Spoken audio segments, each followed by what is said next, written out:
Has anybody seen that picture before? Maybe you've been online, you can't sleep, you're tossing and turning in your bed or your van, and you start seeing these weird pictures of white guys pouring muriatic acid into pools where black people are swimming. And you say, wait a minute, stop, that's wrong.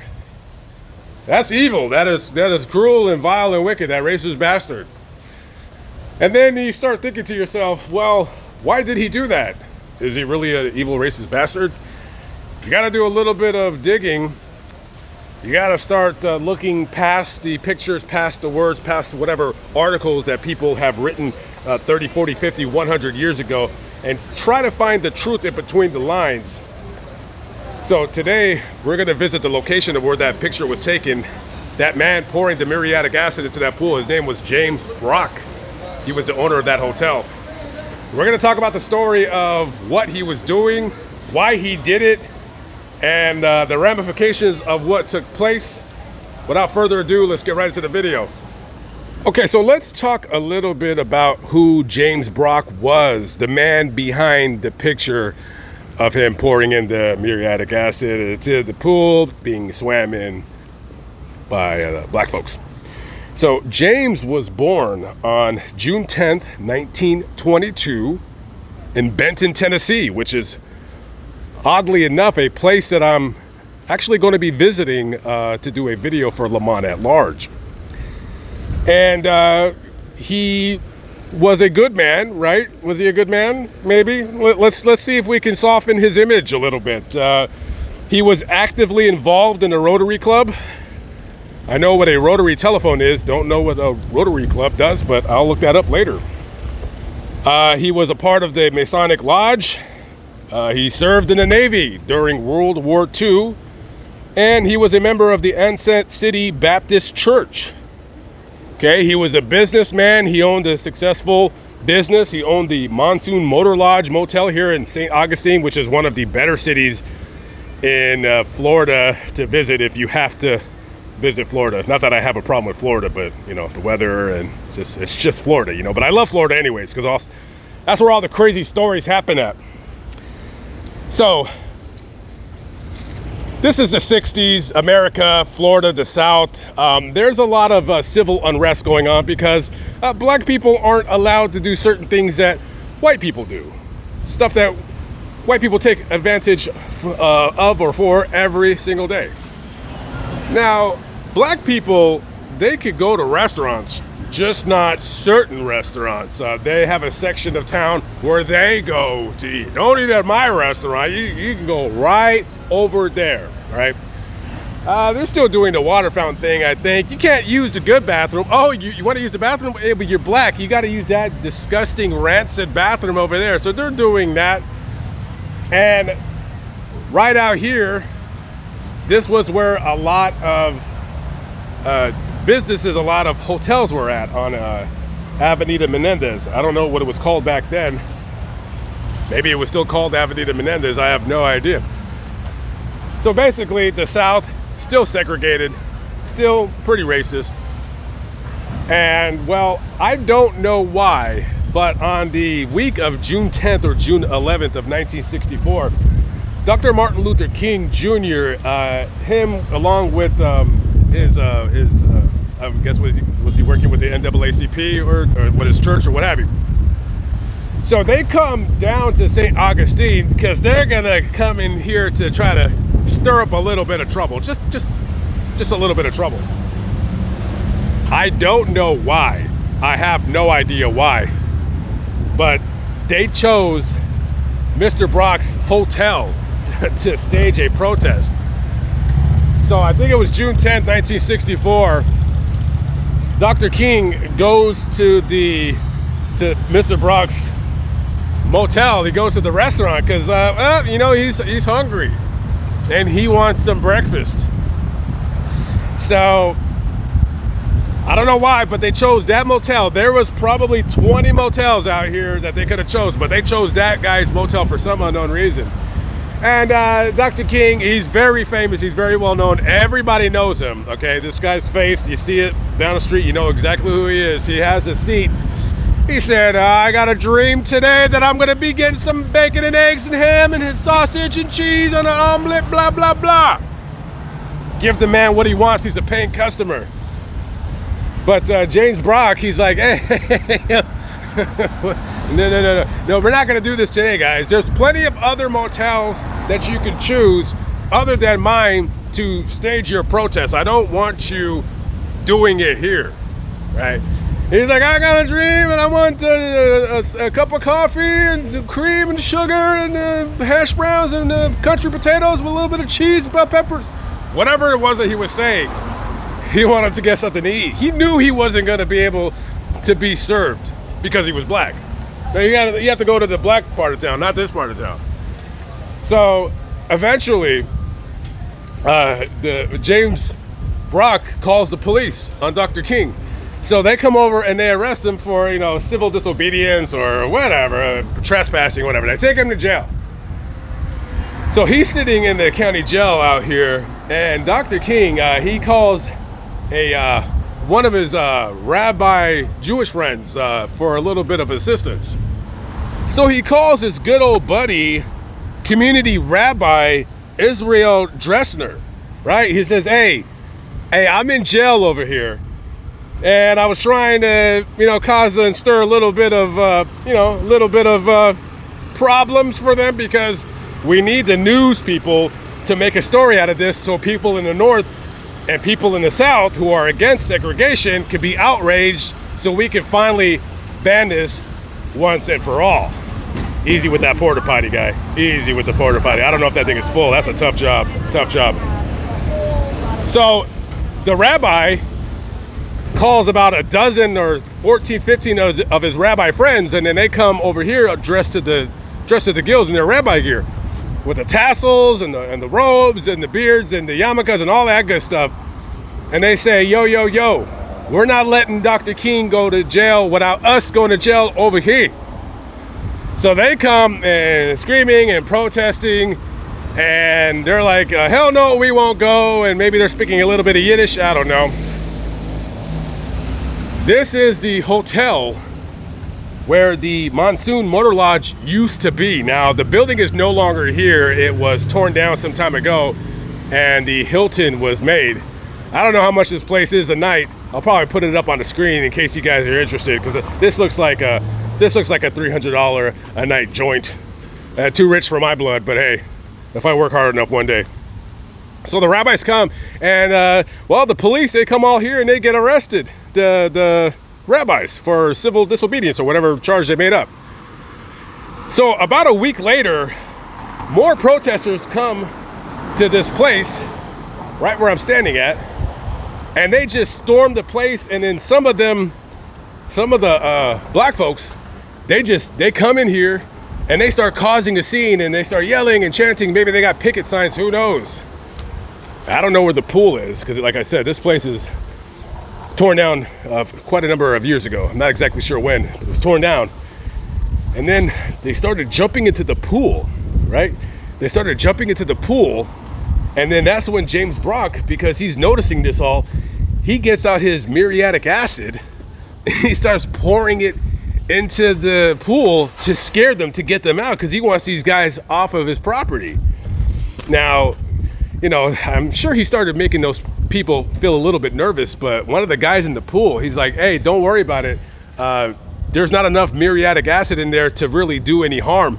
As a matter of fact, I'm just gonna start drinking the water. So this guy starts drinking the water while he's in the pool to let everybody know, hey, you don't need to be scared because that's not harmful. Now, the muriatic acid, that's not what I would be worried about, drinking that water in the pool. What I'm worried about is, you know what people do in pools. That's why I don't swim in pools, because they're gross. People do, stuff, just disgusting things. I don't want no part of it. But that's a pool right there. I don't know if that would be the same pool where this happened at. I don't want to be a voyeur. This ain't that type of channel, but there's some people over there. I'm not trying to bother anybody. But he's pouring the muriatic acid into the pool, and there's a little bit of panic. But then after the guy starts drinking the water, which is gross, but you got to do what you got to do, kid. He took one for the team on that day. I think after he drank the water, I think he was sitting on the can for quite some time after that, kind of regretting what he did. But eventually those people would be arrested too. And then there's a picture of the policeman jumping into the water to arrest those people. After of course, somebody assured him that the muriatic acid was not gonna harm him. Now, right at around the time that the protests were taking place, the Senate had already passed the Civil Rights Act bill forcing businesses in the area to desegregate their businesses. But you got a problem. And the problem is a little group in the area, at that time a big group called the KKK. So here's the issue. Here's the problem. Because you could easily scream, James Brock, you're a racist. James Brock, you're a racist. And he might have well been. I don't know. But you're a business owner. People are really racist. It's the South. You're in a very touristy city such as St. Augustine. And you're going to kind of fall in line with what other people are doing. And also, you got the KKK, and they're going around making problems for businesses who want to serve black customers.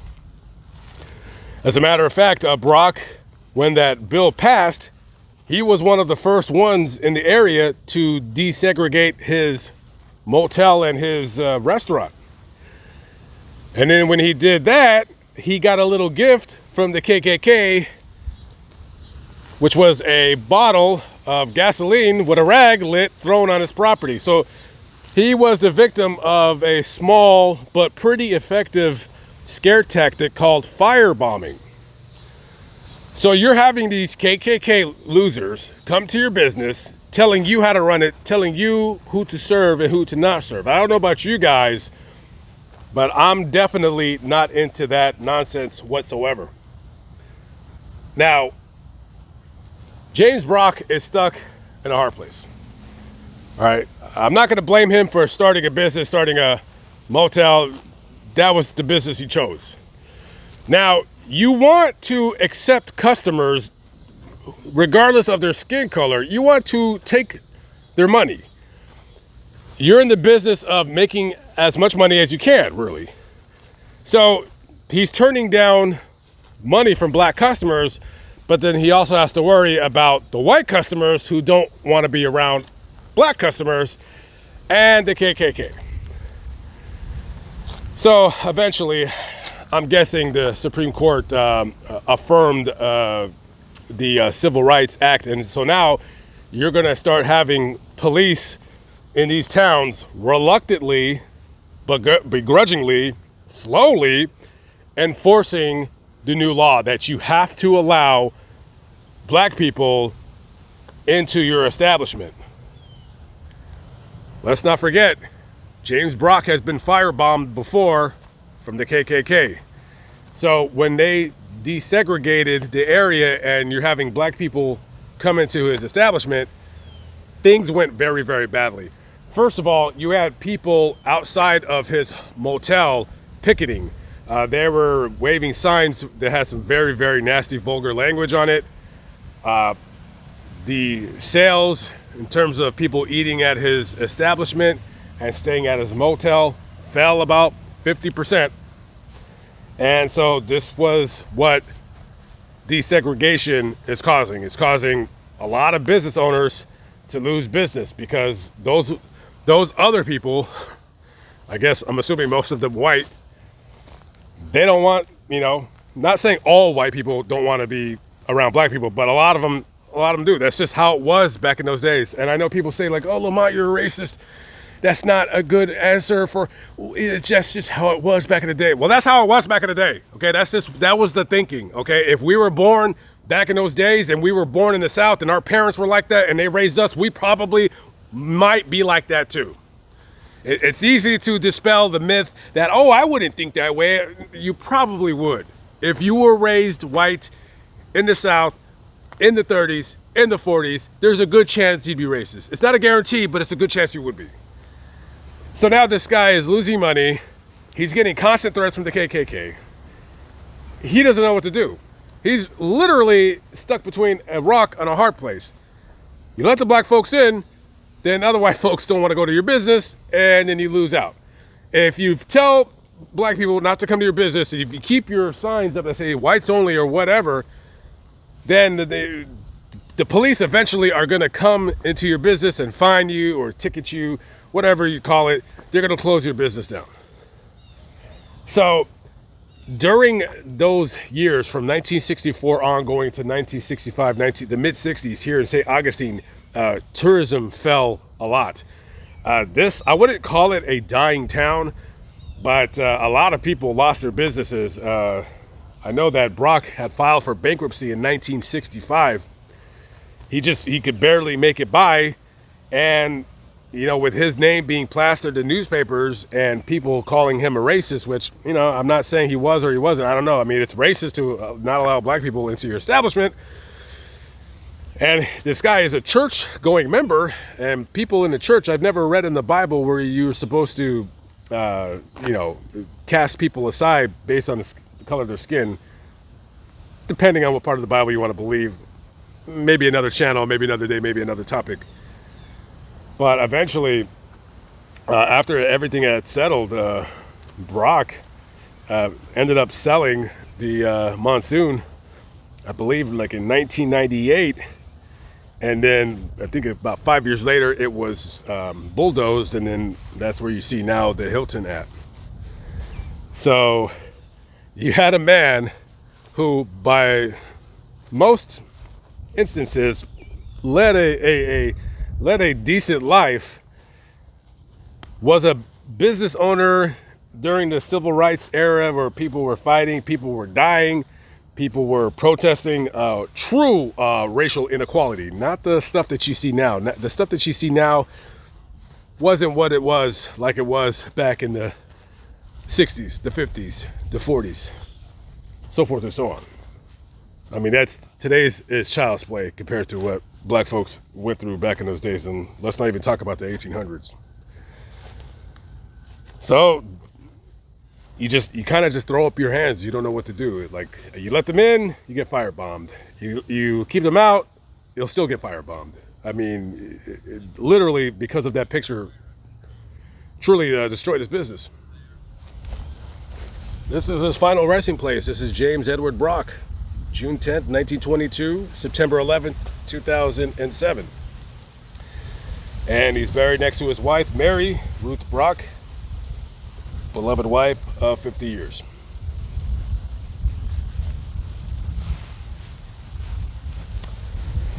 Yeah, listen, when I seen that picture, I kind of wanted to get behind that picture and kind of explain what happened, maybe play devil's advocate, you know what I mean? And I probably didn't do that great of a job, but listen, guys, I'm not going to say this man was a bad person. Did he do a bad thing? Yeah. I mean, trying to scare people and get them panicked, that's not a good thing, not at all. You got to understand, that was a very trying time in our nation's history. And when Dr. King chose, of all the motels, this guy's motel to go to, maybe he felt that he was targeted, and he was only doing whatever he can think of to do to save his business. I'm not making excuses for him. I'm just a devil's advocate. I don't know. Anyways, rest in peace to both James and Mary. Got a shot of the Brock Stone right here. Okay, so here's what we're gonna do. I don't block comments. I don't nanny people. I don't wave my hand. I don't clutch my pearls. You guys tell me what you would have done in his position. What would you have done if you're facing hell from both sides? I don't know what I would have done, honestly, because it's I don't know. Maybe I would have done what he did. Maybe I would have poured the muriatic acid. I don't know. All I know is I would have wanted everybody to stop firebombing me and stop threatening me and let me just run my business the way I want to run it. But in that time, that wasn't the right thing to do. We're a different society now. Who knows? Who knows what we would have done? We could say what we would have done, but we weren't born on June 10th, 1922 in Benton, Tennessee, and lived here in St. Augustine, Florida. Let me know in the comments if you dare. Lamont at large. I'm out of here. On to the next story. Catch up with you on the next video. Hope so. Anyways, have a good one, guys. Peace out.